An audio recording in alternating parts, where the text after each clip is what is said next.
Hey everyone, this is David Pike, the Motorcity Mechanic. Now today we've got the family 2007 Ford Mustang convertible in the shop. We're going to be doing a little work with it. The problem we've been having lately is the shifter will not go all the way into park without using some force, which means at times we can't get the key out, and vice versa. You get the key in, it's hard to get it out of park. I want to show you what to look for, and we're going to try to do a repair on it using something simple you can get at your local office supply store or Walmart or anything like that. Check it out.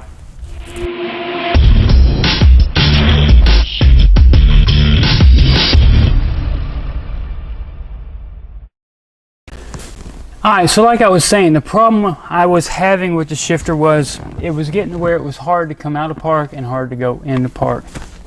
At times when you had it in gear, it was trying to go back. It didn't want to go all the way till you actually pushed forward and made it snap. And when it wouldn't go forward, the key wouldn't come out, of course. And vice versa, when I turned the key on, I had to apply some forward pressure on the shifter while pushing the button and get it out of gear. And what I started noticing was that plastic track was binding up. So if you look real close at the track, the back side of it looks fine. But when I start moving it back, you can start seeing the ripple right here. So it's binding up further down in here, and as I'm sliding that shifter forward, it's basically just accordioning in itself going down in there instead of staying nice and flat. And that's what I was having issues with. That's why I had to push all the way forward on the shifter at times to get into place, is because I was actually squeezing all that plastic track down in there and compacting it. So like I said before, we're going to work on getting the shifter handle off.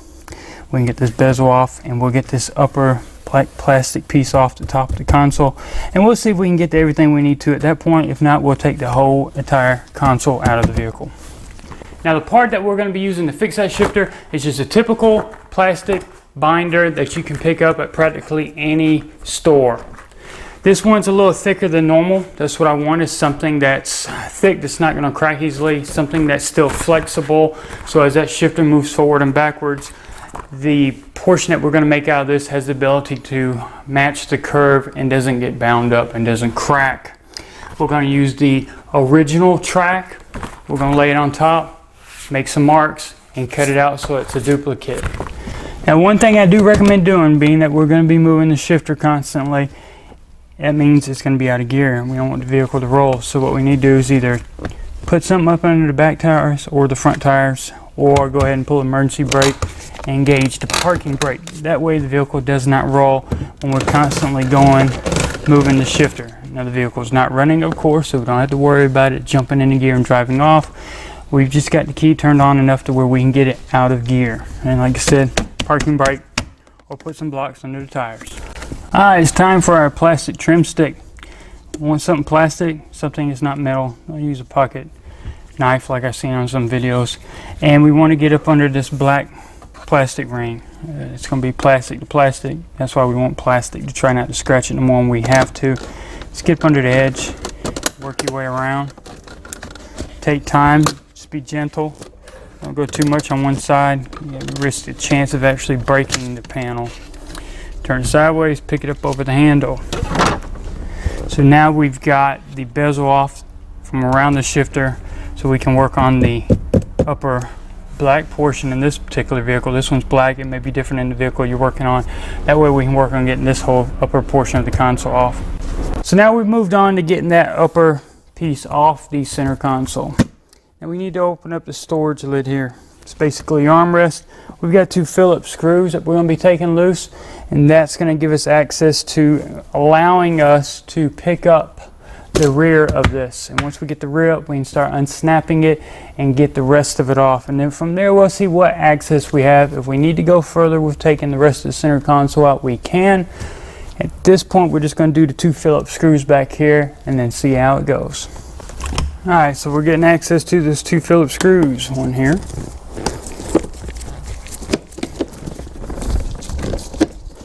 And once I get this one off, we'll hop over here to the driver's side of the console and get that one off as well.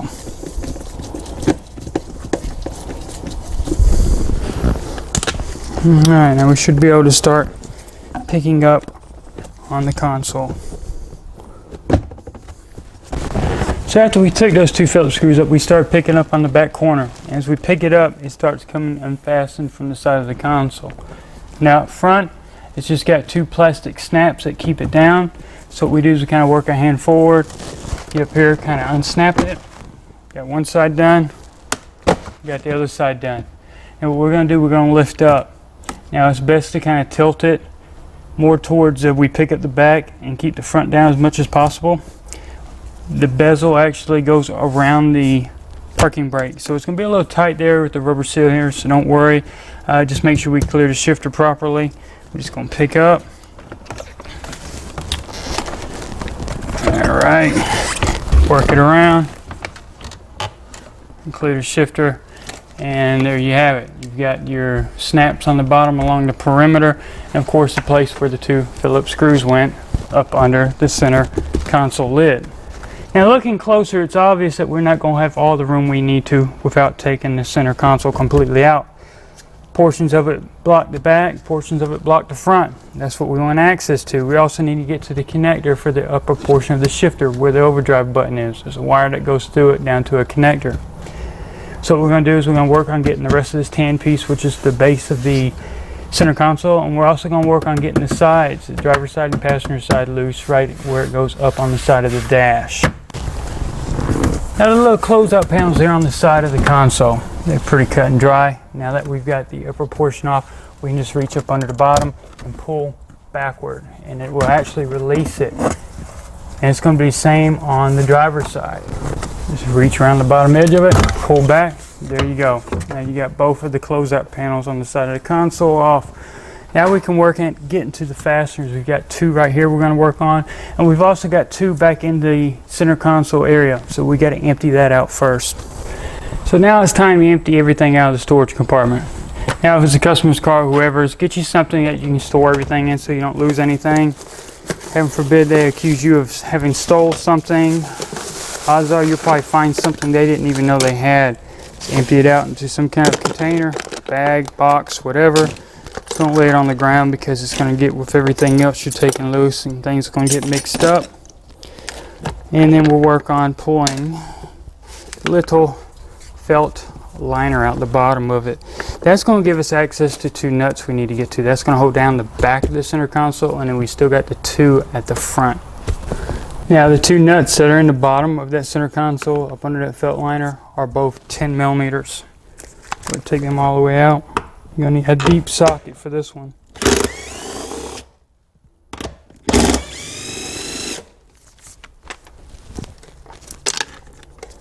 Make sure you don't lose the nuts. Now the 2 fasteners at the front, one on the left, one on the right side, those are 7 millimeters. Let's go ahead and take those off. Use shallow sockets to be fine with this.